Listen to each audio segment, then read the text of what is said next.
Dan saat sadar kita sudah nggak punya tubuh lagi, nggak bisa melakukan obat atau perubahan dalam hidup.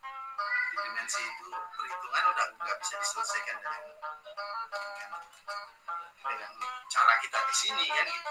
Mau berubah apa mau tubuh dewasa juga.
Ya, Bismillahirrahmanirrahim.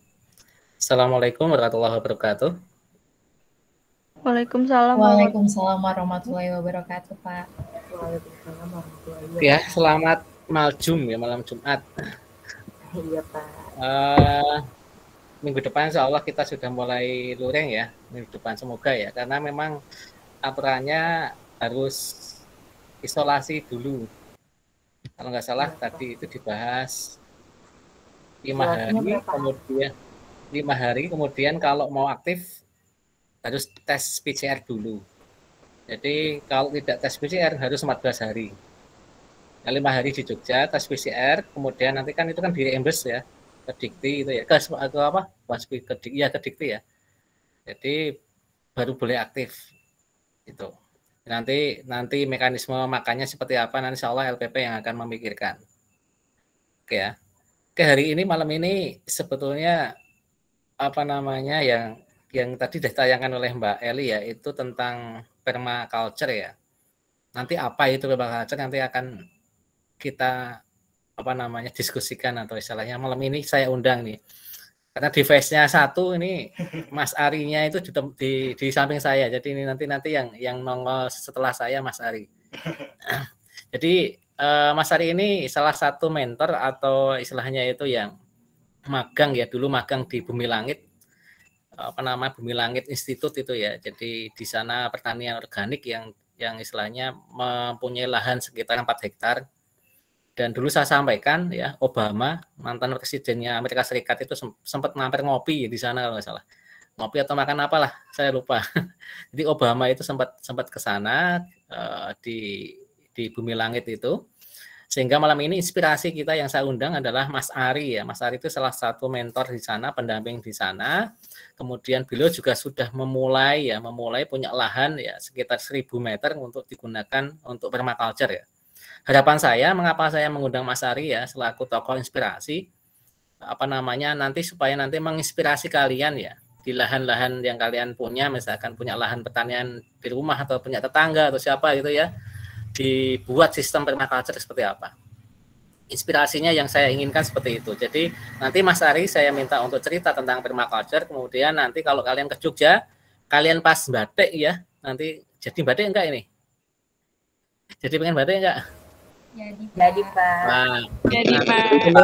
sebelum tempat batik itu hanya sekitar sekilo sebelum tempat batik itu nanti tempatnya Mas Ari punya kebun yang di permaculture. Jadi kalau nanti kita Kang Senan itu janjian dengan Mas Ari itu yang mampir di kebunnya ya, itu insya Allah beliau akan mendampingi ya, sehingga tidak hanya malam hari ini materinya, nanti kalau misalkan di sela-sela kita mau batik, kita main ke kebunnya supaya menjadi inspirasi kalian nanti yang membuat kebun yang permaculture, yaitu nanti kita usahakan nanti kita akan diskusi di kebun seperti itu ya. Jadi malam ini yang pendahuluan dulu, nanti kalau seluk-beluknya ya nanti kita ketika batik, mungkin nunggu batiknya kering ya dijemur, itu bisa main dulu ke kebunnya Mas Ari seperti itu.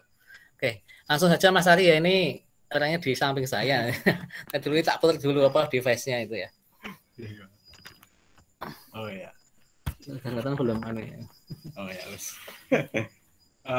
Selamat malam semuanya. Assalamualaikum warahmatullahi wabarakatuh. Waalaikumsalam warahmatullahi wabarakatuh. Waalaikumsalam kepada Pak Agung dan teman-teman semua yang memberi kesempatan saya untuk bergabung ngobrol di sini ya. Kita mau langsung bahas saja. Kita mulai dari apa itu permakultur ya. Biar nggak perlu lama-lama, nanti harapan saya nanti kita interaktif aja, saling tanya jawab aja. Betul ini ya? Oh. Oke.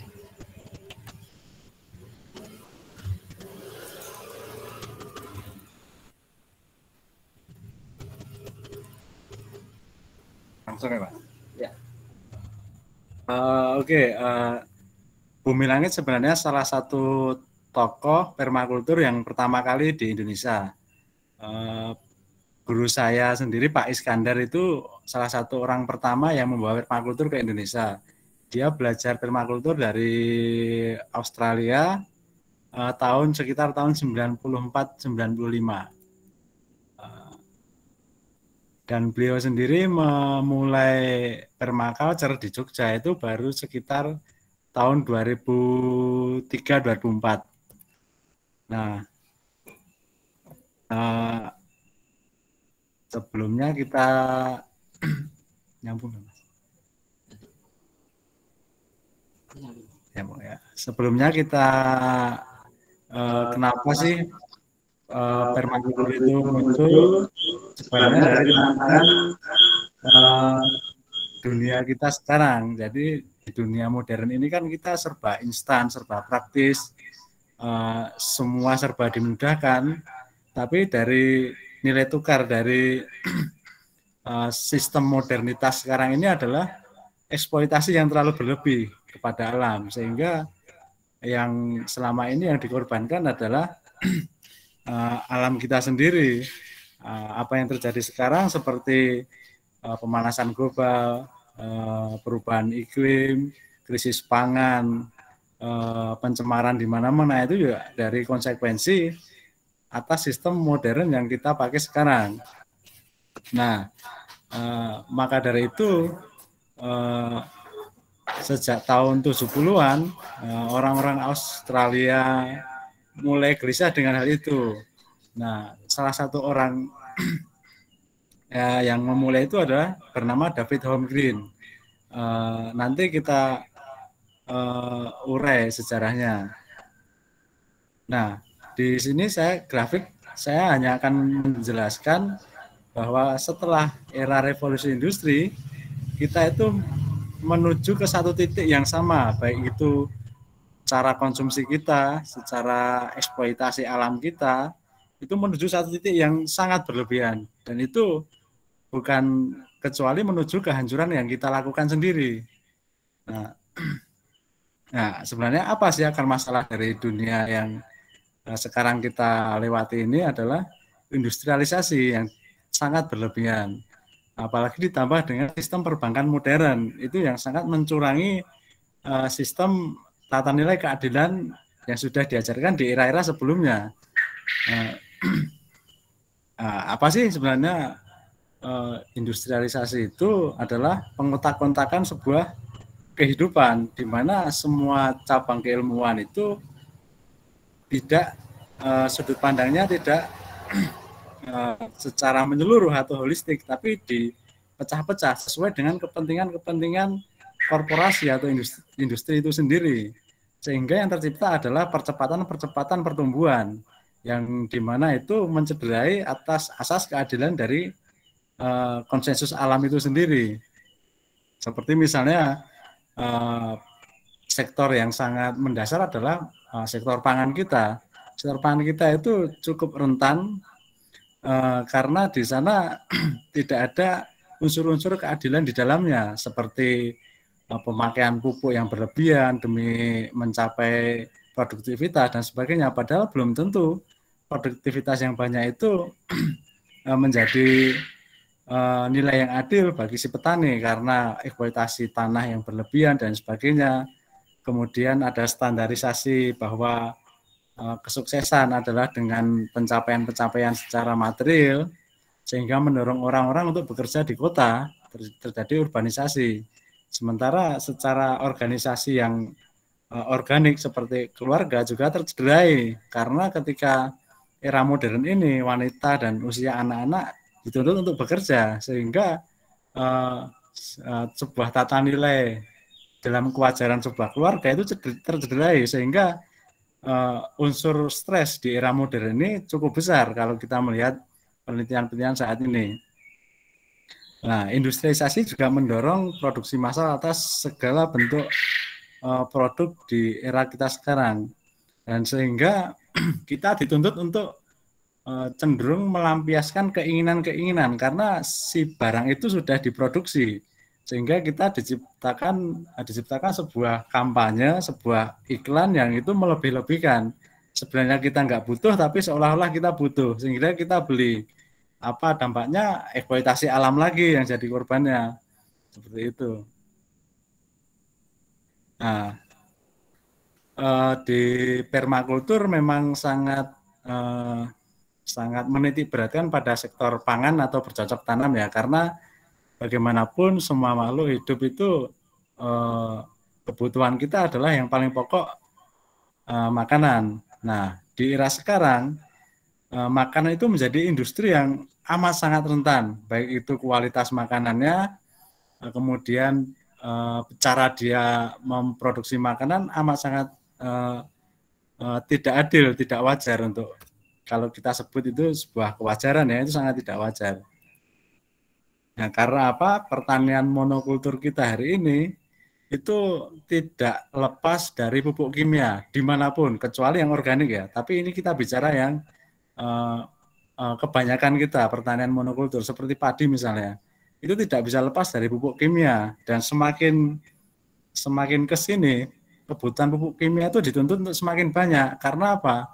Kesuburan tanah itu sudah terlucuti, ditambah pupuk kimia yang dituntut untuk berlebih, akhirnya melemahkan kesuburan tanah itu sendiri. Kita mau menanam tapi justru melucuti dari kekayaan alam tanah itu sendiri. Kemudian dari sana melemahkan tanaman. Kemudian hama ya pasti gampang menyerang. Nah, kemudian kita pakai pestisida, tambah merugikan lagi karena itu merusak lingkungan juga. Akhirnya yang kita rusak adalah tanah, tanamannya, lingkungan, alam sekitar. Akhirnya tumbuhlah tanaman-tanaman yang sebenarnya itu hanya tumbuh di lahan-lahan kritis. Akhirnya menjadi kerugian bagi si petani. Akhirnya muncullah obat herbisida, kita suruh beli lagi. Itu masalah lagi karena itu racun bagi semua makhluk sebenarnya. Nah, kita sudah lemah secara tanah, tanamannya lemah. Akhirnya yang tercipta adalah bibit dengan rekayasa genetika GMO. Akhirnya di sana, di sektor produksi yang sebenarnya di pangkal dari kedaulatan, justru tidak berdaulat hari ini. Karena produksi bibit kita sudah rekayasa GMO. Siapa yang menguasai rekayasa genetika? Ya industri itu sendiri. Kita sudah masuk pada sebuah lingkaran setan. Kalau kita mengutip kata-katanya Pak Is bahwa ya sekarang kita sedang berada di lingkaran setan yang sulit sekali untuk kita keluar dari sana. Seperti itu. Nah ini dampak-dampak pertanian monokultur ya, pertanian seragam itu rusaknya habitat, ekosistemnya terputus, tingginya harga produksi bagi petani, ketergantungan total akan pupuk kimia dan pestisida, merusak kualitas kesehatan, kemudian inflasi, daya beli kita cenderung menurun, padahal produksi terus dituntut. Jadi ya petani semakin diambang kemiskinan. Nah, yang kedua itu industri makanan. Hari ini mayoritas makanan kita menggunakan pengawet, pewarna, perasa dan semua adalah buatan, semua rekayasa, semua instant food. Nah, itu adalah sumber dari bagaimana kita merusak atas diri kita sendiri. Nah, dari semua sistem industri itu yang paling mencolok adalah residu, limbah dari semua pola industri itu. Saya sering bicara sama teman-teman yang ikut pelatihan permakultur atau sekedar berkunjung ke Bumi Langit bahwa satu permen saja itu kita tidak adil dalam permen itu. Misalkan permen itu kita konsumsi maksimal 5 menit habis lah. Tapi bungkusnya butuh ratusan tahun untuk dia terurai. Nah, itu adalah contoh real dari ketidakadilan sistem industri kita hari ini. Belum lagi sampah yang ada di tempat pembuangan akhir itu hampir sekitar 70% adalah makanan dari dapur. Itu juga sangat bagi saya itu aneh itu loh, fenomenanya itu aneh. Dari proses produksinya sudah tidak adil, akhirnya yang terbuang pun banyak di tempat pembuangan. Loh, ini ada sistem yang menurut saya agak curang dan kita sengaja dikelabui untuk tidak menyadari hal itu.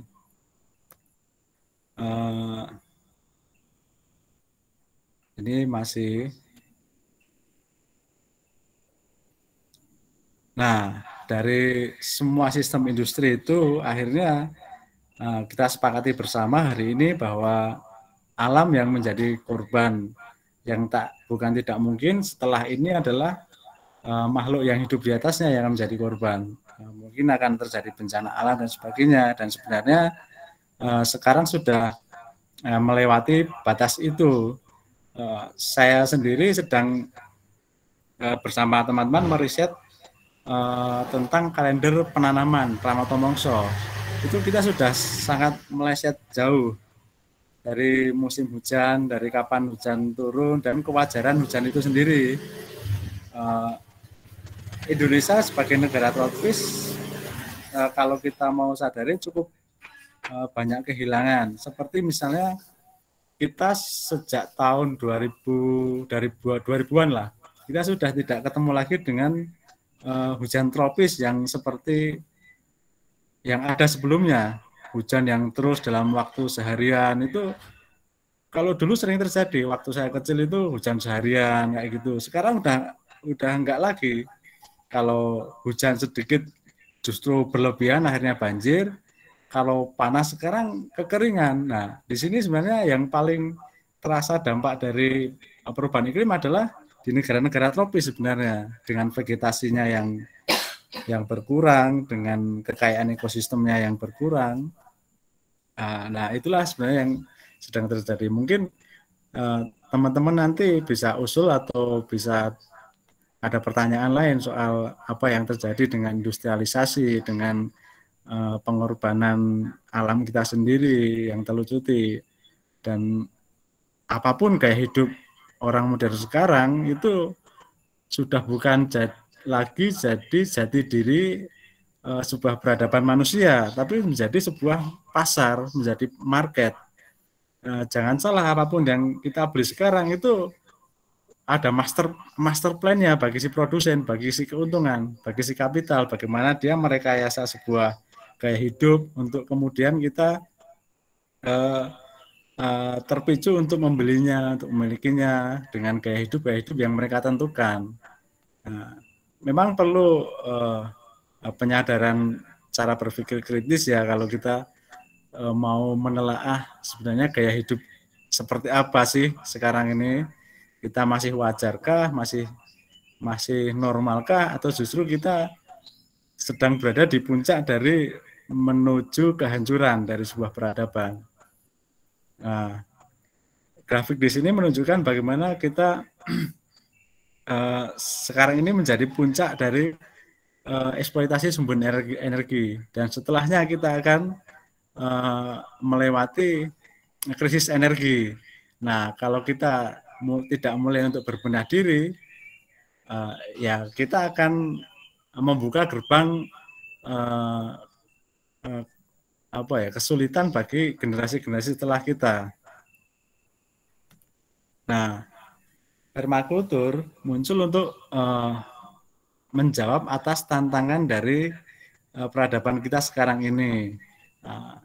Inti dari permakultur itu adalah bukan ilmu baru sebenarnya, tapi rangkuman dari semua intisari kebudayaan seluruh dunia, baik itu yang hasil dari olah pikir manusia atau kebudayaan, baik itu yang bersifat dari spiritualitas atau agama, itu dirangkum, dipermudah metode dan cara berpikirnya di dalam permakultur. Nah, oke, kita sekarang masuk ke sejarah permakultur itu sendiri. Permakultur dimulai oleh Bill Mollison, jurnalnya keluar pertama kali tahun 72. Jim Mollison tidak sendiri, Jim Mollison yang meramu sebuah konsep, sementara David Holmgren adalah orang lapangannya. Dia yang mencoba percobaan di sebuah lahan. Akhirnya mereka berdua bersepakat mengkonsep itu menjadi sebuah tatanan tata laksana dari sebuah kebudayaan kecil sebenarnya. Banyak sekali permakultur yang ada di dunia saat ini. Ada Bill Mollison, David Holmgren, Terry White, ada Damian Lynch. Kalau di lokal kita di Jogja itu ada Permablitz. Itu teman-teman kita sendiri yang mengelola. Mungkin teman-teman bisa cek di sana.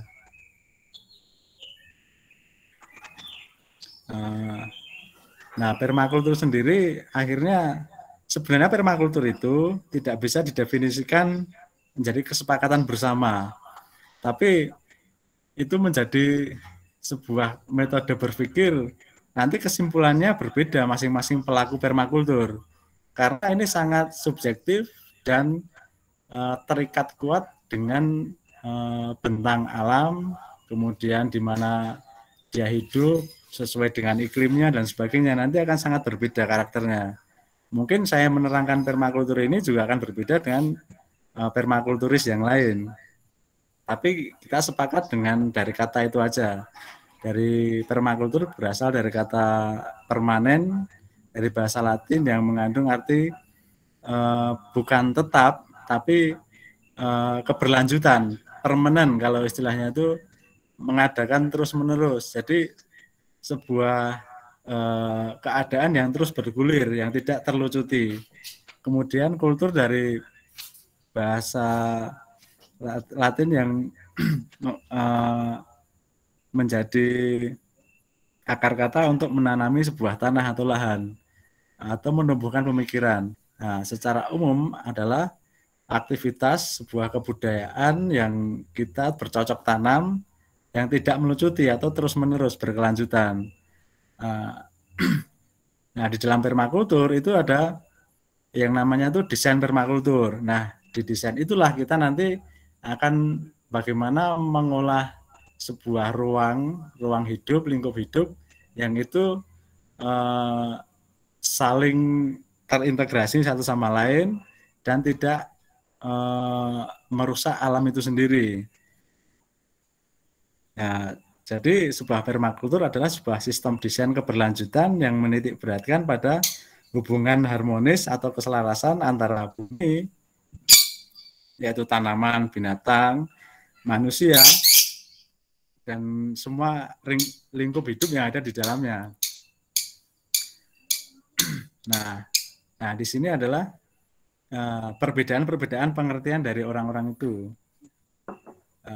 Inti permakultur adalah perancangan yang dibuat berdasarkan hubungan kerja dan keterkaitan segala sesuatu. Itu menurut Bill Mollison. Tapi menurut Toby Hemingway, permakultur adalah menggunakan salah satu set prinsip praktek-praktek untuk merancang hunian untuk manusia. Nah, Toby Hemingway ini lebih spesifik lagi. Dia orang arsitektur, makanya dia membuat arsitektur dengan metode dan tata laksana permakultur. Nah, seperti itu. Menariknya permakultur adalah bisa ditarik ke beberapa bidang kehidupan yang lain. Nah, seperti itu. Tapi yang paling pasti adalah sebuah integrasi, sebuah hubungan yang harmonis antara manusia terhadap bentang alam dan makhluk lain yang ada di dalamnya. Oke. Nah, seperti yang saya sempat bilang tadi, permakultur itu sangat dekat juga dengan spiritualisme. Makanya di Bumi Langit, Pak Iskandar Waworuntu itu melihat permakultur dari sisi keislaman. Bagaimana sebuah konsep keislaman, kita sebagai manusia adalah sebagai khalifah fil ard yang diartikan menjadi sebuah pemimpin di bumi yang bertanggung jawab atas apapun yang terjadi di atas bumi, baik itu merusak maupun merawatnya. Nah, kayak gitu. Jadi kalau kita sebagai seorang muslim, tentu permakultur ini menjadi sebuah kewajiban. Oh, selayaknya kita sebagai khalifah itu berlaku adil terhadap bumi. Seperti itu. Nah, permakultur sebenarnya bukan budaya baru bagi orang kita di Indonesia. Apalagi dengan budaya Indonesia yang kita tuh sudah amat sangat dekat dengan alam. Kita hidup dengan tradisional itu juga sebuah permakultur. Kita bertani, beternak, berinteraksi sosial, berinteraksi dengan lingkungan, alam, dan apapun itu. Nah, beberapa contohnya adalah sistem subak di Bali, kemudian sistem, kalau pernah dengar sistem terasering, itu juga sebenarnya masuk dalam tata laksana permakultur, bagaimana membuat sistem bentang alam yang tidak melucuti kesuburan di sana, kayak gitu.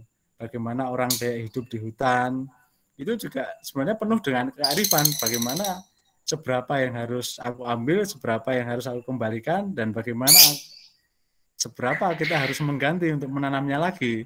Orang-orang tradisional amat sangat paham dengan itu. Nah, era modern aja kita tercerabut dari akar kebiasaan kearifan orang-orang kita terdahulu. Nah, seperti yang paling sederhana itu, kalau di istilahnya orang Jogja itu membuat jogangan. Jogangan itu kita menggali lubang untuk kita taruh daun-daun kering, kemudian kita tutup lagi, kemudian kita tanami pisang. Itu juga sangat arif, bagaimana kita tidak menyia-nyiakan sebuah daun kering untuk tidak kita bakar dan mencemari polusi, tapi kita kembalikan ke tanah lagi. Cari tanah, tumbuh ke pohon, kemudian kembalikan ke tanah lagi. Nah, itu adalah sistem yang sangat bijak dan arif sebenarnya, karena yang diciptakan Allah itu tidak ada residu di atasnya. Apapun yang tercipta dari secara organik dari ciptakan Allah pasti kembali lagi ke tanah, bermanfaat untuk kehidupan yang lainnya. Nah, itulah yang disebut dengan permanen lagi tadi yang dinamakan sebuah keadaan yang terus bergulir. Nah, kayak gitu. Nah, secara formal pengetahuan, secara filosofis, permakultur menjadi ada dua tumpuan yang sangat sangat menitik beratkan pada etika, adab. Ada 3 etika atau adab ya dalam permakultur. Ya ini yang pertama peduli bumi, yang kedua peduli kepada manusia, yang ketiga adalah berbagi adil. Nah, permakultur sangat menitik beratkan di sana karena kita nggak bisa tidak peduli dengan bumi, karena bagaimanapun kita hidup di bumi ini, kita wajib untuk merawatnya. Bagaimana apa yang sudah diamanatkan dalam kitab suci pun kita harus menjaga alam ini, menjaga kehidupan ini, karena kita adalah seorang khalifah, kayak gitu. Nah, kemudian peduli terhadap manusia, bagaimana kita menjalin hubungan baik, kita bertata laksana dengan komunitas, kita mengerjakan suatu hal yang baik bersama-sama, peduli dengan sesama manusia, baik itu secara kesehatan dan sebagainya, itu juga bagian dari permakultur untuk saling menopang dalam kehidupan. Nah, berbagi adil adalah bagaimana kita dalam hidup yang sekejap ini itu tidak, porsi hidup kita itu tidak berlebihan kayak gitu. Misalkan kita sehari cukup makan misalkan 2 piring, ya 2 piring itulah, yang 1 piring jangan kita ambil juga, itu untuk simpanan untuk generasi setelahnya atau untuk anak-anak kita nanti. Nah, keadilan di sana seperti itu, kita berpikir jangka panjang dan holistik sebenarnya di permakultur kayak gitu.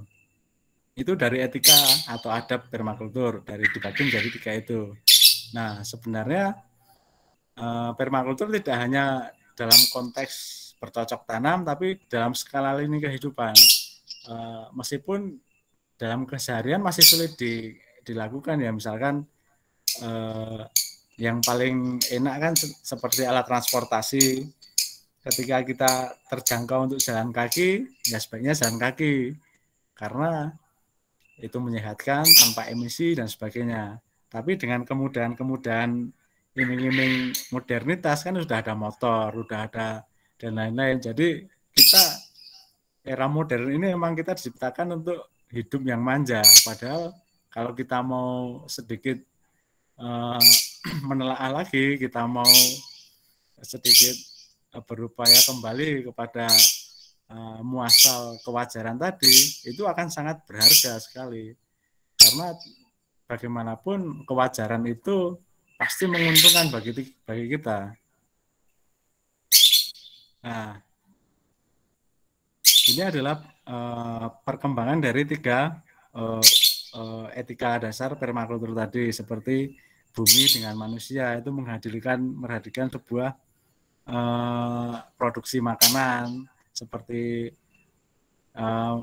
di wilayah-wilayah ruang hidup itu kita ada keilmuan yang namanya arsitektur dan sebagainya. Kemudian manusia dengan unsur berbagi adil adalah kita menciptakan sistem yang berkeadilan seperti itu. Ini kembangnya tidak statis harus seperti ini, tapi bisa kita kembangkan lagi menjadi lebih banyak lagi. Tergantung kreativitas kita untuk menelaah seberapa luas kita mampu menangkap potensi-potensi kehidupan yang lebih ramah dan selaras tadi. Nah, yang selanjutnya adalah prinsip permakultur. Prinsip permakultur ini adalah lebih mudah dicerna untuk tidak diutarakan, dikatakan menjadi kata-kata, tapi lebih mudah dilaksanakan, karena bagaimanapun di permakultur itu sangat mengutamakan ilmu itu, pengetahuan itu akan sangat sempurna ketika kita mau melakukannya. Jadi prinsip ini sebenarnya rangkaian dari tata laksana permakultur. Nah, dari keseluruhan ini menyimpulkan bahwa kita berprinsip berkehidupan bertata laksana seperti sunatullah, apa yang sudah disunahkan oleh Allah.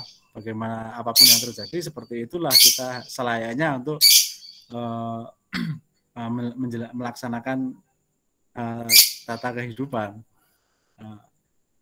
Prinsip permakultur itu yang pertama adalah observasi dan interaksi.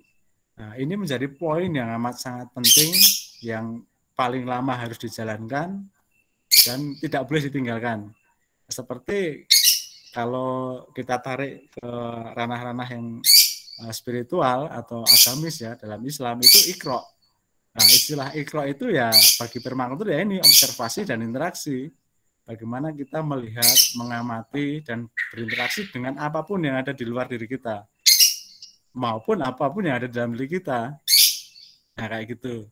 Nah, observasi ini menjadi pijakan utama yang paling pokok harus dilaksanakan. Dan semakin lama kita berobservasi dan interaksi, itu akan memunculkan kematangan dalam tata laksana permakultur. Seperti kita mau menggarap sebuah lahan, semakin sering kita observasi, semakin lama kita observasi dan interaksi, sebuah desain yang tercipta nanti akan semakin lebih matang. Nah, dan itu terus bergulir. Kita dari observasi dan interaksi, misalkan hari ini kita punya kesimpulan ini, besok kita uji lagi, observasi lagi, apakah berubah atau tetap. Nah, kalau berubah ya kita harus kreatif menghadapi perubahan itu. Nanti ada poin sendiri tentang kreativitas. Nah, itu hal yang paling pokok adalah itu iqra, dari itu observasi dan interaksi. Nah, sementara yang kedua adalah menangkap dan menyimpan energi. Nah, ini masih satu rangkaian dari yang pertama tadi, tidak terpisah. Bagaimana kita melihat, mengobservasi sebuah energi, kemudian menangkapnya dan menyimpannya. Menyimpan di sini tidak cukup menyimpan, tapi kita manfaatkan energi itu. Seperti nanti kita contohkan di dalam lahan yang saya kerjakan ya. Tapi di sini saya menjelaskan bahwa energi yang mungkin saat ini kan sedang musim hujan nih. Nah, bagaimana kita menangkap energi air hujan itu untuk kemudian kita menyimpannya dan memanfaatkannya.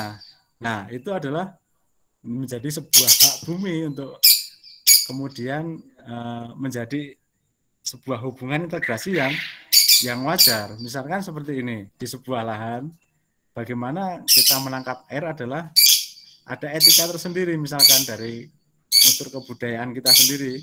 Misalnya air itu kita tangkap, kita sebarkan, kita serapkan, kemudian kita alirkan. Nah, kayak gitu. Nah, tapi kalau kita mau memperbandingkan di kehidupan modern ini, sudah berapa persen tanah yang kita tutupi dengan semen, berapa tanah yang sudah hilang titik penyerapannya. Nah, itulah bencana baru kita. Karena kita tidak lagi menangkap energi, menyimpan energi, tapi kita menolak energi. Maka yang terjadi adalah luapan-luapan air. Dan sekarang kita seperti normal, ada banjir di mana-mana. Kayak gitu. Nah, itu contoh yang simpel dari poin yang kedua, menangkap dan menyimpan energi. Nah, poin yang ketiga adalah memperoleh hasil. Memperoleh hasil arti di sini adalah ya kalau kita mau menangkap, menyimpan, kemudian memanfaatkan energi, ya kita akan mendapatkan hasil. Seperti kita menangkap air hujan untuk kita pakai nyiram tanaman, pasti kita akan dapat hasil dari alam itu, karena bagaimanapun alam itu selalu memberi dan kita berhak untuk menerima hasil. Jadi di permakultur sangat jarang sekali ada orang yang berpikir, aduh ini nanti kita dapat panen apa enggak ya dari tanaman kita. kita jarang sekali berpikir itu pasti dapat panen, pasti dapat hasil. Seberapapun itu, itulah yang terbaik. Kayak gitu. Karena itu sebuah perjalanan.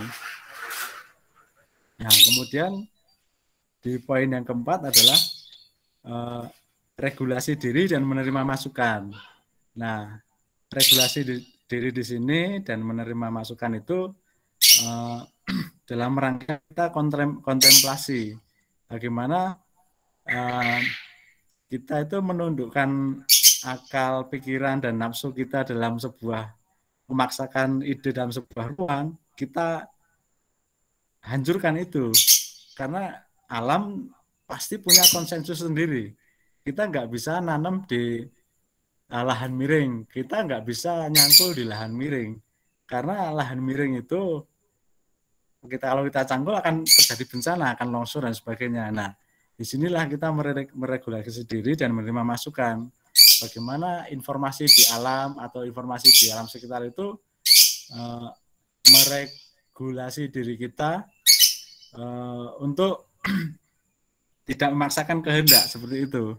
Atau kita justru menerima perubahan-perubahan itu dengan lebih terbuka. Kayak gitu. Poin yang kelima adalah memanfaatkan sumber daya dan pelayanan yang terbarukan. Nah, di sini ya pastilah kita sudah cukup gamblang ini ya. Manfaatkan sumber daya dan pelayanan yang terbarukan seperti kita ya, tapi untuk di zaman sekarang pasti akan butuh nilai yang agak lebih investasinya, tapi itu tidak masalah. Investasi hidup itu lebih baik, seperti kita pakai panel surya, kemudian bersepeda, itu juga meminimalisir emisi ya, yang lebih terbarukan. Atau kita membuat misalkan kalau di kebun itu sumber daya pelayanan terbarukan adalah membuat pagar, tapi pagar hidup, pagar tanaman kayak gitu. Jadi kita kreatif dalam sebuah ruang, bagaimana manfaatkan sumber daya dan pelayanan yang terbarukan kayak gitu. Sebuah kincir air, kincir angin itu juga sangat banyak teknologi yang dipakai di permakultur. Teknologi tepat guna lebih tepatnya. Nah, yang keenam adalah tidak ada limbah. Bagaimanapun alam itu bekerja dengan tidak ada istilah kata limbah atau residu. Ketika kita hidup penuh dengan residu, penuh dengan limbah, berarti ada yang salah dengan sistem tata kehidupan kita. Bagaimanapun sunatullahnya, Allah tidak pernah mencontohkan sebuah limbah. Pasti di sana bermanfaat untuk kehidupan yang lain. Nah, seperti itu. Nanti bisa, untuk lebih jelasnya teman-teman bisa tanya aja nanti ya, kita ngobrol santai aja. Kemudian poin yang ketujuh adalah dari pola kerinci. Dari pola kerinci ini adalah pola yang dimaksud itu bagaimana kita melihat sebuah ruang secara menyeluruh, bagaimana melihat sebuah bentang alam di sekitarnya, baru kita menentukan sebuah keputusan yang lebih bersifat rinci. Nah, seperti itu. Misalkan kita membuat kolam seperti apa, menggali sumur di titik yang kita pertimbangkan dengan pertimbangan bentang alam di sekitarnya. Nah, itu di permakultur diajarkan ilmu-ilmu bagaimana kita mengetahui titik perkumpulan air tanah yang terbaik di sekitar itu. Nah, istilahnya di permakultur itu key point. Nah, itu pasti tempat penyimpanan air. Nah, kayak gitu. Nah, itulah pentingnya poin ketujuh, kita melihat pola baru menentukan kerinci. Atau juga kita observasi yang lebih detail lagi, bagaimana melihat pola-pola alam, bagaimana seperti jaring laba-laba, konstruksi rumah lebah kayak gitu, kita terapkan dalam konstruksi teknologi tepat guna di alat-alat kita sehari-hari kayak gitu. baik rumah apapun itulah kayak gitu. Nah, poin yang ke-8 adalah menyatukan daripada memisahkan. Nah, di sini adalah bagaimana kita menyatukan semua elemen kehidupan itu, semua unsur alam itu untuk kemudian kita rangkum dari sebuah ekosistem. Nah, kayak gitu. Nah, jika kita perbandingkan untuk memudahkan pengertiannya adalah kita era modern ini kan selalu secara keilmuan aja kita dipisah-pisahkan. Misalkan kamu cukup matematika saja, kamu cukup ini aja, kamu cukup teknik kimia aja. Tapi secara keseluruhan tidak menyatu. Akhirnya kita hilang pola pikir yang holistik. Nah, seperti juga di budaya bercocok tanam, cukup desentralisir kayak gitu, itu sebenarnya melucuti dari sunatullah alam itu, gimana kita saling berinteraksi dan saling menopang sebenarnya. Nah, kayak gitu. Kemudian nomor 9, solusi yang sederhana dan perlahan. Nah, ini yang paling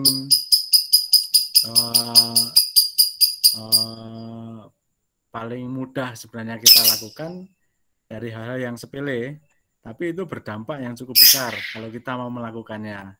Kayak gitu.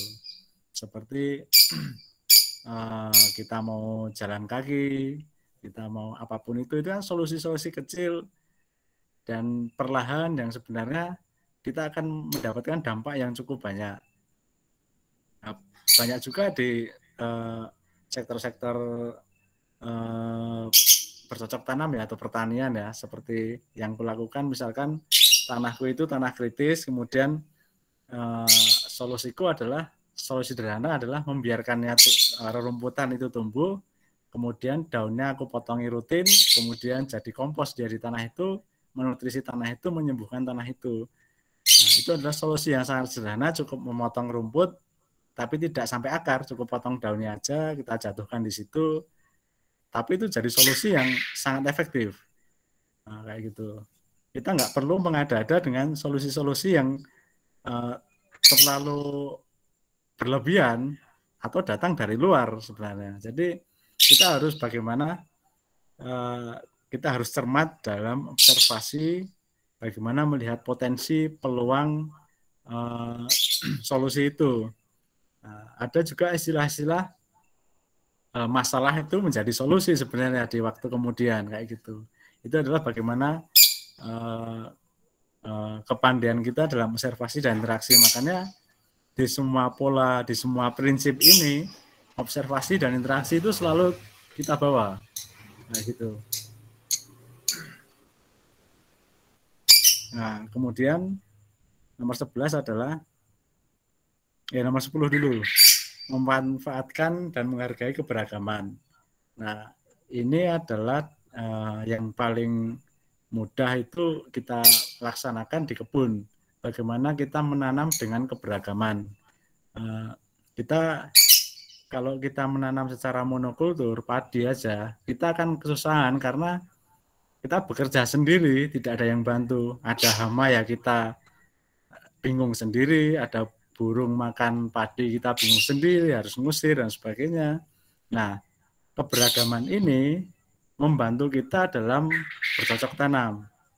Seperti yang kulakukan misalnya, aku nanam pohon-pohon buah yang tergolong pohon tinggi, kemudian di bawahnya saya nanam cabai, nanam bunga telang, nanam bunga yang lain, rumput-rumput liar saya kendalikan untuk sebagian untuk saya biarkan hidup. Itu adalah berfungsi untuk pengendalian hama. Jadi dari bunga itu nanti akan mengundang beberapa lebah atau kumbang, yang lebah atau kumbang itu juga sekaligus memangsa hama daun dari cabai, dari tanaman yang lain. Kayak gitu. Sederhananya seperti itu. Bagaimana pentingnya keberagaman itu. Karena kalau kita mau tarik lebih sederhana, keberagaman itu sunatullah. Tuhan itu menciptakan dengan keberagaman untuk kita saling menopang dalam kehidupan kayak gitu. Nah, simpulan-simpulan keberagaman dalam bercocok tanam ini pasti kita temui di kebun itu sering sekali kayak gitu. Bagaimana satu tanaman ini menopang kehidupan tanaman yang lain, bagaimana binatang ini datang kemudian memangsa yang lain, seperti halnya ekosistem lah kayak gitu. Nah, kemudian yang 11 adalah manfaatkan tepian dan menghargai yang terpinggir. Nah, tepian di sini yang dimaksud adalah dari dua unsur yang berbeda kemudian bertemu. Nah, itulah tepian dan menghargai yang terpinggir. Ini maksudnya kalau cara paling mudah adalah tepian itu analoginya seperti pesisir. Nah, pesisir itu adalah pertemuan dari air tawar ke laut, itu payau.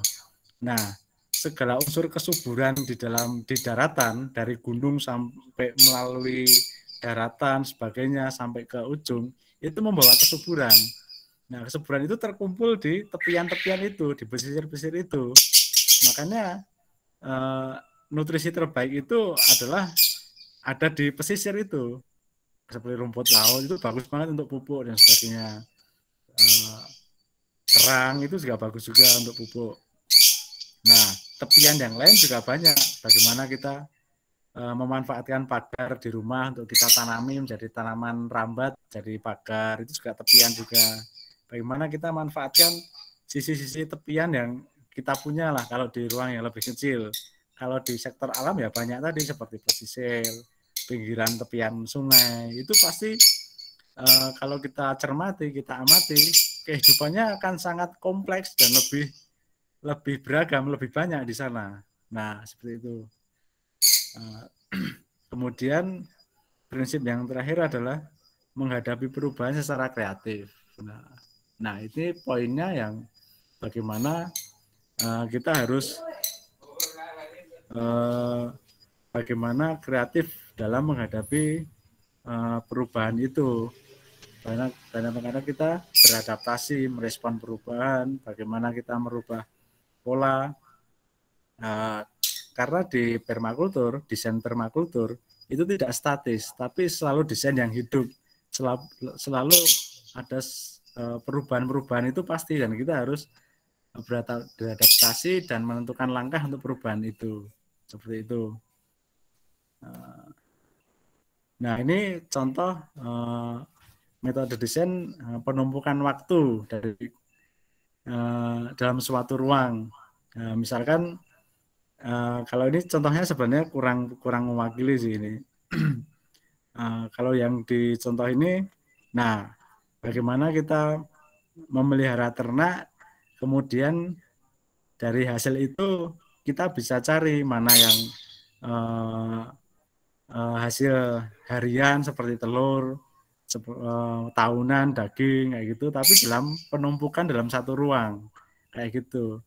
Sapi kita nggak masalah di bawahnya kita pelihara ayam dan sebagainya kayak gitu, saling terintegrasi. Kemudian ayam kita kasih dengan sisa dari sampah dapur, organik dari dapur jadi makanan ayam dan kayak gitu. Nah, kemudian juga kita bisa nanam di sela-sela lahan kita dengan tanaman yang kita panen tahunan, ada yang kita panen harian, ada bulanan, seperti itu. Itu adalah penumpukan ruang dan waktu. Selagi tanaman buah kita tumbuh, kita tanam di sebelah-sebelahnya tanaman yang lain, yang panennya lebih cepat. Nah, kayak gitu.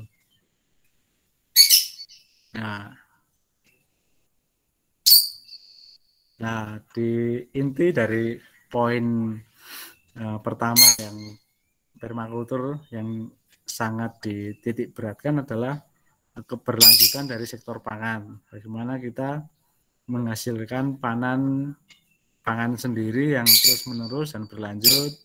Kemudian ya kita mandiri pangan lah, tanpa harus membeli, dan sangat meminimalisir input dari luar. Kita cukup berdaulat atas diri kita sendiri. Nah, yang Kalau permakultur itu sudah terus berlanjut ya kita akan terbentuk sebuah sistem pola hutan pangan. Nah, itu yang sebenarnya dari orang-orang dulu kita udah terbiasa dengan itu, dengan hutan pangan itu. Kayak gitu. Ini nggak perlu ya, nanti kita bicarakan aja, nanti kita ngobrol aja. Kayak gitu. Nah, saya mau lanjutkan sedikit tentang proyek yang saya lakukan. Sebentar.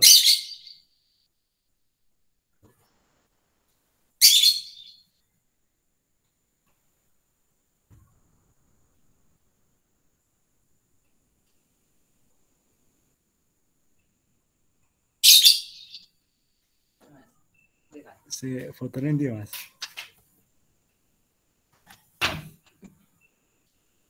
Ini stop sharing dulu aja. Oh. Buka.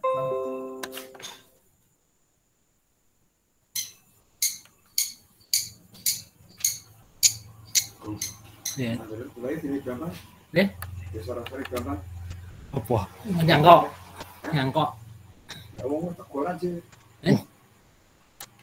Maksudnya? Gambang ki dia mengandung hormon ya. Tinggal panah-panah ada. Di pakai, Mas. Nah, kamu ini sudah lah. Bisa.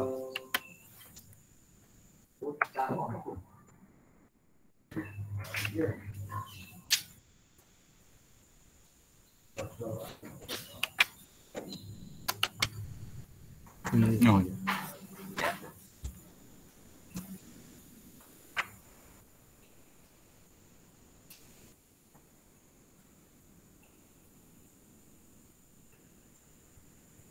Sebentar, saya pilihkan foto dari awal aja biar enak nanti dipahami.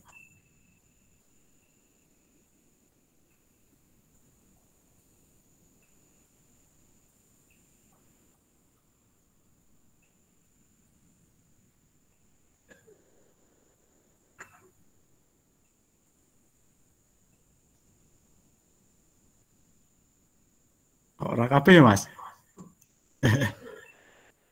Ini kita yang ini tadi yang sana. Mungkin mulai ini enggak apa-apa, Mas. Jadi ini sudah mulai nangkap air kan ya? Oh ya, oke, saya jelaskan yang ini aja. Ini sebenarnya tanah dulu amat sangat kritis. Kalau kemarau itu pecah-pecah gitu. Nah, yang saya mulai pertama adalah bagaimana pola penangkapan air itu harus matang dulu, harus tercipta dulu. Nah, pertama yang saya gali adalah penampungan air ini. Ini saya gali sebagai penampungan air hujan. Kemudian saya alirkan melingkari, mengelilingi seluruh lahan. Ini berapa hari Mas menggalinya? Wah, lama Mas, selama musim kemarau tahun 2019 itu Mas. Sebelum pandemi. Ya, sebelum pandemi. Nah, ini juga jalur air. Kalau ini foto baru ya, baru tadi pagi saya foto. Ada foto-foto yang sebelumnya sebenarnya. Ini juga baru. Nah, nah inilah mulsa, kulit penutup tanah ini. Ini sangat penting bagi kesuburan. Karena kalau kita melihat sistem hutan, kita tidak pernah melihat tanah itu terbuka. Tanah pasti tertutupi oleh daun-daun kering dan segala macamnya, karena itu adalah alur distribusi nutrisi dari rangkaian kehidupan si pohon-pohon itu. Daun jatuh, mengering, jadi kompos, kompos diserap akar, untuk pertumbuhan lagi, jadi daun lagi, begitulah daur hidup dari pohon. Nah, kalau kita uji cobanya, kita cari ini aja lah. Kalau kita ada pohon di rumah, terus kemudian kita taruh mulsa lah yang organik, misalkan daun kering, kemudian kita tunggu selama beberapa bulan, lalu kita buka, pasti di atas tanah itu kalau kita buka daunnya, pasti terisi akar semua, karena akar itu menyerap nutrisi dari mulsa itu tadi, mulsa organik tadi, yang menutupi tanah itu, sekaligus menutupi tanah supaya rumput atau gulma tanaman liar tidak mendominasi. Nah, ini adalah salah satu yang saya buat di lahan, namanya banana circle, atau kalau orang dulu ya jogangan lah. Nah, di tengahnya ini saya gali lubang, tanahnya saya pindah ke tepian, kemudian di tepian ini saya tanami pohon pisang secara melingkar. Nah, ini adalah berguna untuk pembuatan kompos. Nanti semua sampah organik, daun kering, potongan ranting, potongan daun, rumput-rumput ini saya masukkan ke lubang tengah ini. Nah, di sini mempercepat pembuatan kompos. Karena si pisang ini banyak mengandung air, kemudian dia membantu melembabkan si daun-daun kering yang ada di tengahnya ini, kayak gitu. Ini ilmu apa? Ilmu orang-orang Nusantara dulu, tapi diserap kemudian dalam tata laksana permakultur. Nah ini bagaimana keberagaman itu saling menopang. Yang agak tengah di atas ini ada pohon cabai, kemudian di bawahnya ada telang. Nah, telang ini ketika daunnya berlebihan, saya potong untuk jadi mulsa di atas di bawah di sekitar pohon cabai untuk mulsa. Nah, ini daun telang sangat bagus untuk mulsa karena dia komposnya cukup cepat dan jadinya sangat lembut. Cepat jadi kompos. Nah, sekaligus bunga telang ini mengundang kumbang, kebah dan sebagainya untuk menghalau hama dari dedaunan hama daun yang ada di cabai. Nah, di lahan saya cabai ini sangat jarang keriting, rata-rata bagus kalau ada di sekitarnya ada tanaman telang atau tanaman lain. Nah, ada beberapa sampel cabai yang kutanam banyak di situ, wah semua kena hama. Semua keriting, tapi yang saya tanam di sela-sela antara pohon telang kayak gini, itu rata-rata tidak terlalu banyak diserang hama. Kalaupun ada, tidak begitu membahayakan. Nah, ini sampel bagaimana ekosistem dalam sebuah desain permakultur itu bekerja. Nah, kayak gitu. Oke, mungkin diskusi Mas Ari nggih. Oh ya. Jadi Mas Ari ini pelaku dari permaculture ya. Jadi Mas Ari sudah berapa tahun ngangsu kawruh atau menimba ilmu di tempatnya Pak Iskandar yang tadi di awal itu di video sebagai pemilik dari Bumi Langit, sehingga malam ini memang saya undang khusus itu ya supaya menginspirasi adik-adik sekalian yang ada di Sulawesi, Kalimantan, Sumatera ini supaya ya nanti ketika main ke Jogja ya tadi kan ada kata kunci ya, keberagaman diciptakan untuk saling menompang gitu ya. Jadi hanya keberagaman budaya ya, tetap kita berpikir holistik ya. Malam ini agak berat ya, pikir apa namanya materinya holistik ya. Holistik itu kan materi yang kita harus berpikir dari segala sudut. Hanya dari segi farmasi, yang dari teknik dan dari teknik, tetapi kita berpikir holistik. Bagaimana mengolah lahan secara holistik sehingga di situ sistem ekologinya itu secara alami berfungsi ya, dari tanaman yang saling menopang tadi, keberagaman saling menopang tadi, sehingga harapannya produk yang dihasilkan itu produk yang alami sehingga menyehatkan tubuh, tidak merusak tubuh, tidak ada bahan kimia buatan ya sebagai zat yang terkandung di dalam makanan atau produk dari kebunnya Mas Ari, seperti Mas Ari ya. Itu aja. Bisa dibilang kayak gitu Mas. Oke, itu ya diskusinya. Monggo silakan adik-adik kalau ada yang ditanyakan, karena ini memang sistem permaculture ini ya, ini bulan ini dibuka semacam kelas selama 14 hari Mas Ari ya? Ya, di Bumi Langit tanggal 1 selama 14 hari. 14 Memang hari. Biayanya bagi saya mahal. Satu paket pelatihan 14 hari 12 juta. Iya Mas, karena itu komplit dengan penginapan, dengan makannya, dengan peralatan yang itu juga sudah kita sediakan semua. Jadi nanti Oke. sudah siap karlah di tempatnya masing-masing. Oke, ini mumpung ada pendekar yang datang di kelas ini, monggo adik-adik, kalau ada yang ditanyakan ya ada pendekar yang datang, pendekar permaculture gitu ya. Monggo. Oke. Oke, silakan on cam nggak apa-apa, saya on cam. Ya, saya Pak izin bertanya. Oke, monggo Mbak. Baik, sebelumnya Kak, perkenalkan nama saya Umul Hoiria Cahyaningrum dari Universitas Haloleo, Sulawesi Tenggara. Yang saya ingin tanyakan, saya pernah dengar bahwa Bumi Langit ini tidak menggunakan PLN ya, tapi pakai solar panel kalau tidak salah. Oh. Ya, jadi tidak menggunakan kayaknya matahari, begitu.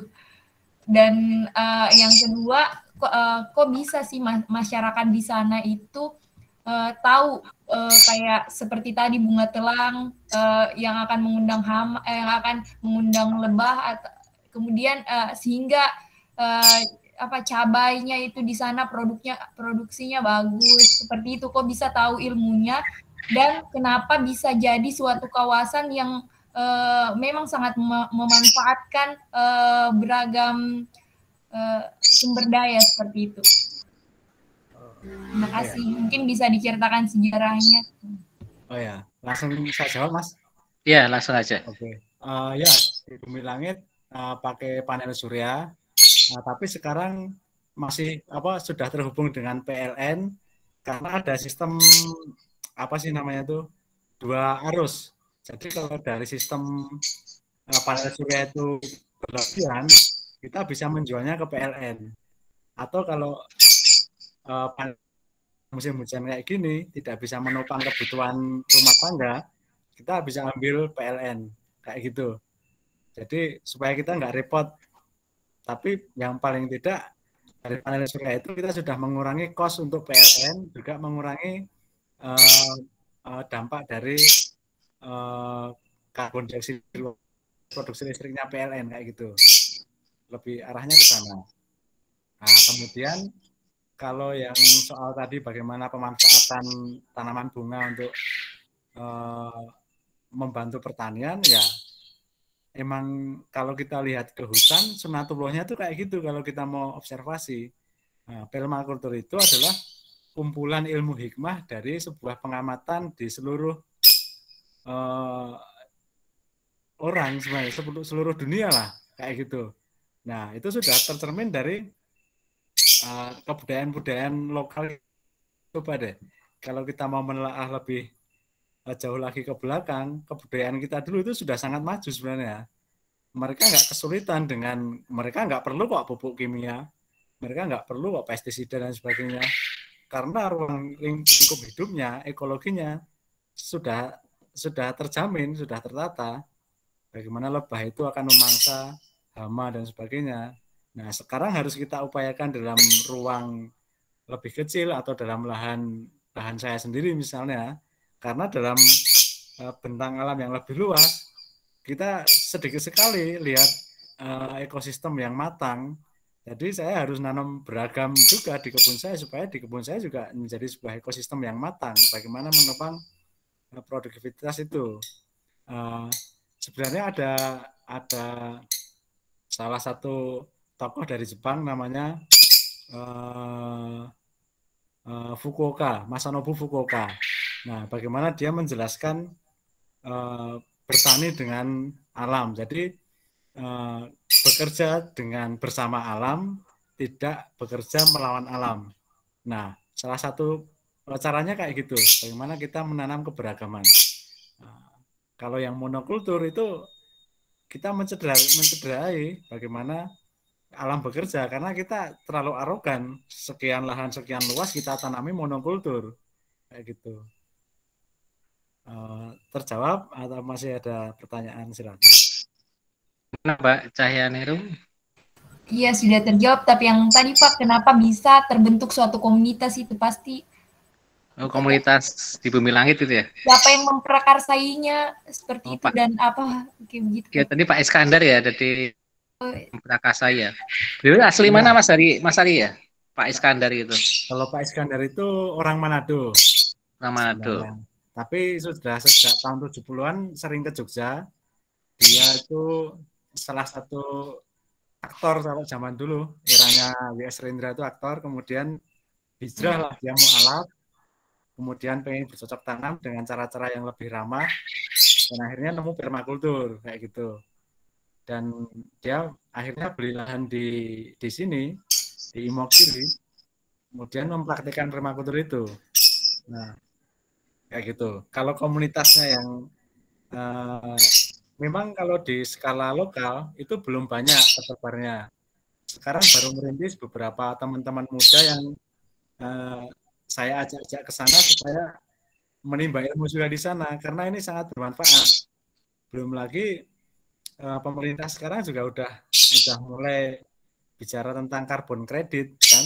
Kalau kita di mana karbon itu sebuah pohon kita nilai bagaimana peran dia memproduksi oksigen, kemudian kita tukar kepada para pelaku industri yang mengeluarkan karbon dioksida. Itu kan sebuah upaya yang sangat bagus.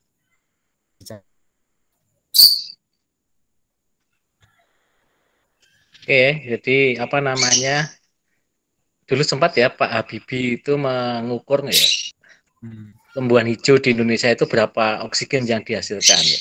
Sehingga saat krisis tahun 98 itu bisa memaksa, bukan memaksa ya, meminta Jerman untuk memberikan semacam uang tadi oksigen yang dihasilkan Indonesia itu Jerman itu menggunakan berapa gitu kan, sehingga suruh beli ya gitu ya, dihitung seperti itu sebenarnya itu.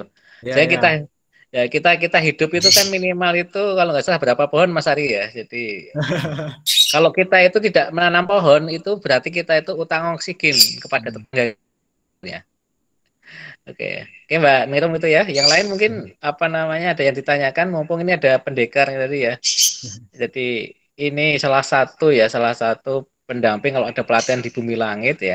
Kebetulan masih tetangga dan masih saudara jauh saya gitu ya. Jadi apa namanya, ya udah Mas Ari aja lah ngisi ya. Ini masih muda ya. Ini lulusan ISI Mas ya. Ya, saya basicnya sebenarnya lupa. Ini lupa ya, ISI Jogja. ISI tapi tadi ngisinya betul-betul mantep ya, holistik jadi materinya padat gitu ya. Oke, yang lain mungkin ada yang tanyakan? Yang dari basic petani atau bukan petani tidak masalah ya, yang punya lahan lah. Atau nggak punya lahan nggak apa-apa, nanti pinjam lahan tetangga. Ya. Ayo silakan yang dari mungkin yang dari NTB atau mana yang lahannya kritis atau bagaimana mengolah lahan di sana.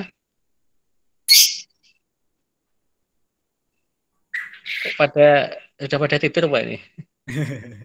Saya Pak. Oh ya Mbak Irma ya. Oke silahkan. Terima kasih sebelumnya, perkenalkan nama saya Irma Sari dari Universitas Halu Oleo. Jadi Pak, saya mau bertanya dalam farm culture ini apakah ada kayak kegagalan seperti apa yang dapat terjadi dan bagaimana sih tips-tips dalam mencegah atau mengatasi kegagalan yang timbul dalam ini Pak? Oke ya. Permakultur ya. Jadi ya kegagalan itu pasti. Kita sering sekali menemui kesalahan. Kalau kita mau berinteraksi dengan alam, apalagi menggarap sebuah lahan, memulai landscaping aja misalnya, atau kita mencangkul, membuat pola-pola air, nah, itu ada trik-triknya. Yang triknya itu juga kita meniru pola alam. Nah, kesalahan seringkali kita temui karena kita terlalu memaksakan kehendak kita, ide-ide kita sendiri, tanpa atau mengabaikan dari kewajaran-kewajaran alam. Misalkan kita menggali terlalu tegak, kayak gitu menggali terlalu tegak, ya pasti longsor lah nanti kalau kena hujan. Itu. Jadi kalau kita menggali ya sesuai dengan kemiringan kewajaran tanah itu 45 derajat kayak gitu. Nah, ilmu-ilmu kayak gitu sederhana tapi sering kita abai. Padahal itu poin pokok kalau kita mau berhasil dalam bertata laksana dalam permakultur. Ya, aku pernah gagal juga. Kemarin aku nanam di bulan Agustus sampai Oktober lah tahun lalu, kemudian di bulan awal Januari ini, tahun ini lahanku kebanjiran karena hujannya terus menerus dan beberapa tanamanku pun mati akhirnya.